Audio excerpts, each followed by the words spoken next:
The doctor said my son had 48 hours. I was on my knees begging God for a miracle. And then the door opened. And the man who walked in was the last person I ever expected to see.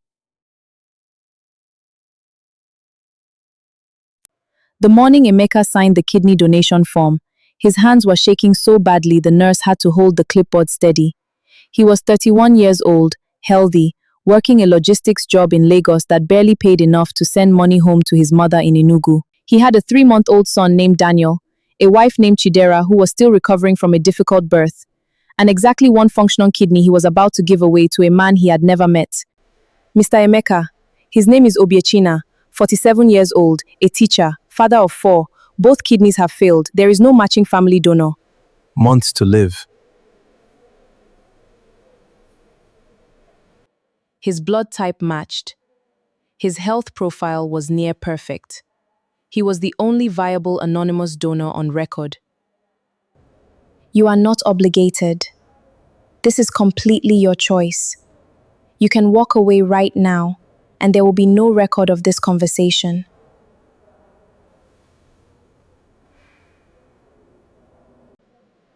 Emeka sat in that plastic hospital chair for a long time. He thought about Chidera. She did not know he was here. He had told her he was visiting a friend in Surulere.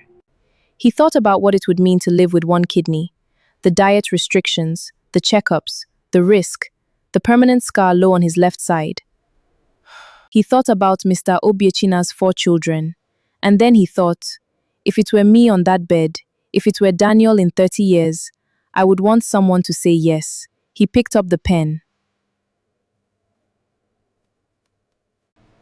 The surgery went well. Recovery took 6 weeks. Emeka told his wife he had minor surgery for a cyst removal.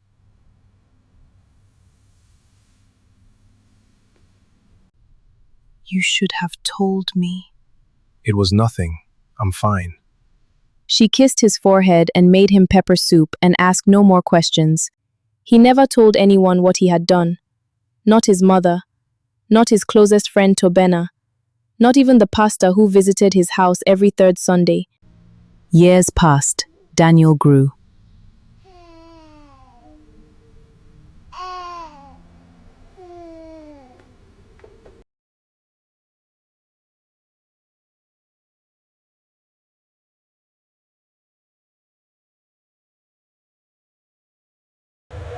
Life moved the way life does, fast, loud, distracted.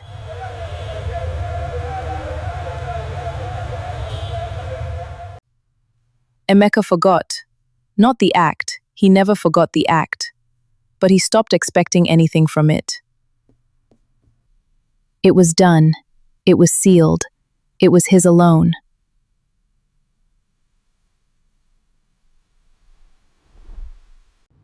He had absolutely no idea that the man whose life he had saved was about to walk back into his. Daniel was 11 years old when he collapsed during a school sports day.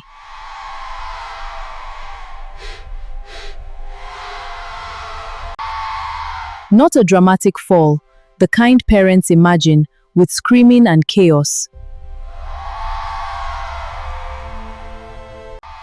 He simply sat down on the grass mid-race, blinked slowly, and lay back like he was going to sleep.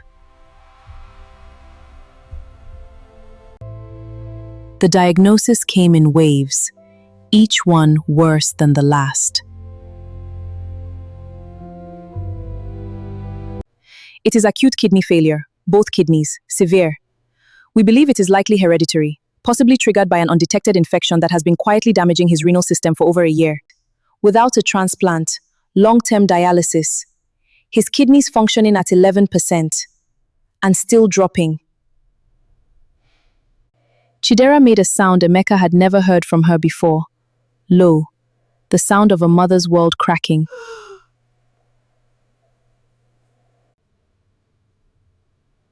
How long do we have? Emeka did not make any sound. He needed to stay clear. He needed to think. We begin dialysis immediately. For transplant, we need a blood type and tissue match. We test family members first. If no match is found within the family, we go to the National Registry. But I want to blitz Ehlidisri long. Emeka's one remaining kidneys qualified him immediately. Living donors require 2 healthy kidneys.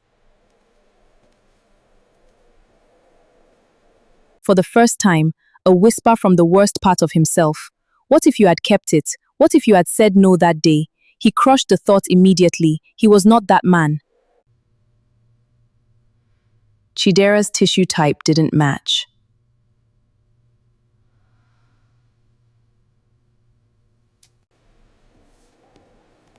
Whatever they need from me, I am here. Emeka's brother Chukudi, flown in from Abuja, did not match. Daniel's maternal aunt, no match. 3 weeks passed. The dialysis was keeping Daniel alive, but weakening him. He had lost weight. His eyes looked too big for his face. Daddy, am I going to die?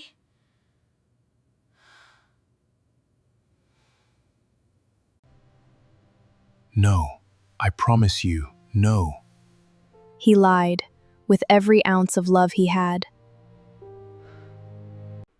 Then he walked to the hospital chapel, sat alone in the dark, and wept until he had nothing left. Faith stretched to its thinnest point.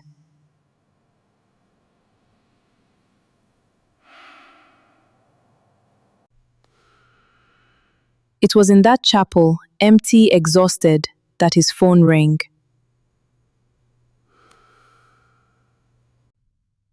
Unknown number. He almost didn't answer.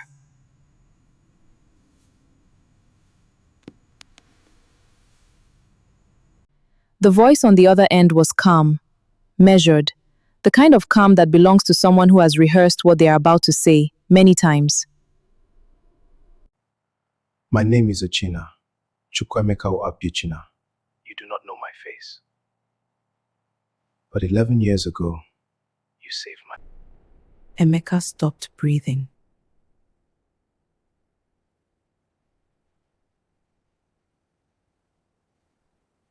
I was the kidney recipient. The hospital released your name to me last year. I submitted the consent form. I tried to find you. It took me a long time. I am sorry it took so long. How did you find me now? I am a tissue compatibility match for Daniel. I had myself tested privately 3 days ago when I read your wife's post. My nephew is a doctor. He helped me rush the results. Mr. Emeka, I want to give your son one of my kidneys. Your wife posted about Daniel on a Facebook group for parents of sick children. She mentioned the hospital. I called the hospital. A nurse, God bless her, confirmed you were here. The chapel was so silent. Emeka could hear his own heartbeat.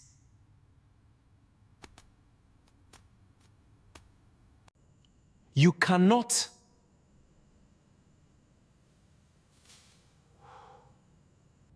I have 2 healthy kidneys.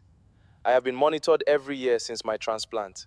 I am strong. I am 60 years old, But I am strong. and I owe you a life. You saved me when you did not know me. You gave a part of yourself to a stranger in secret and asked for nothing. I have 4 children who grew up because of what you did. 4. I have grandchildren. I have watched sunsets and buried my mother and danced at weddings and held my grandchildren, all because a young man I never met said yes when he could have said no. Let me say yes now. Let me give Daniel his life. The surgery was scheduled 10 days later. It was long. Both Obiechina and Daniel were in theater for hours. Emeka and Chidera sat side by side, hands locked together, not speaking.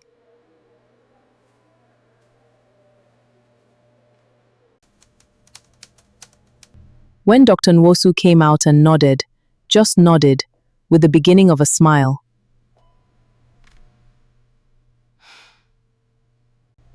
Chidera collapsed into Emeka's chest and finally, completely, broke apart.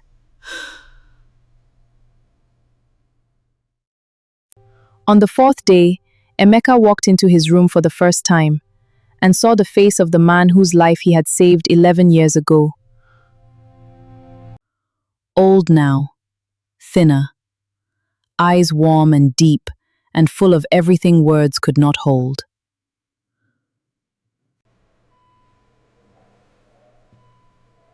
They looked at each other for a long time. Then Emeka sat beside the bed and took the old man's hand. Thank you.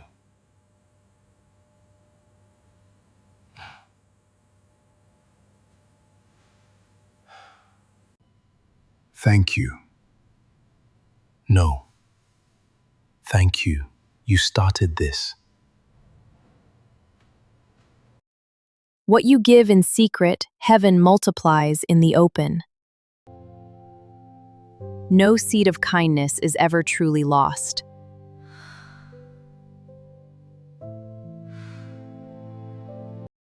It waits, quietly, for the season when you need it most.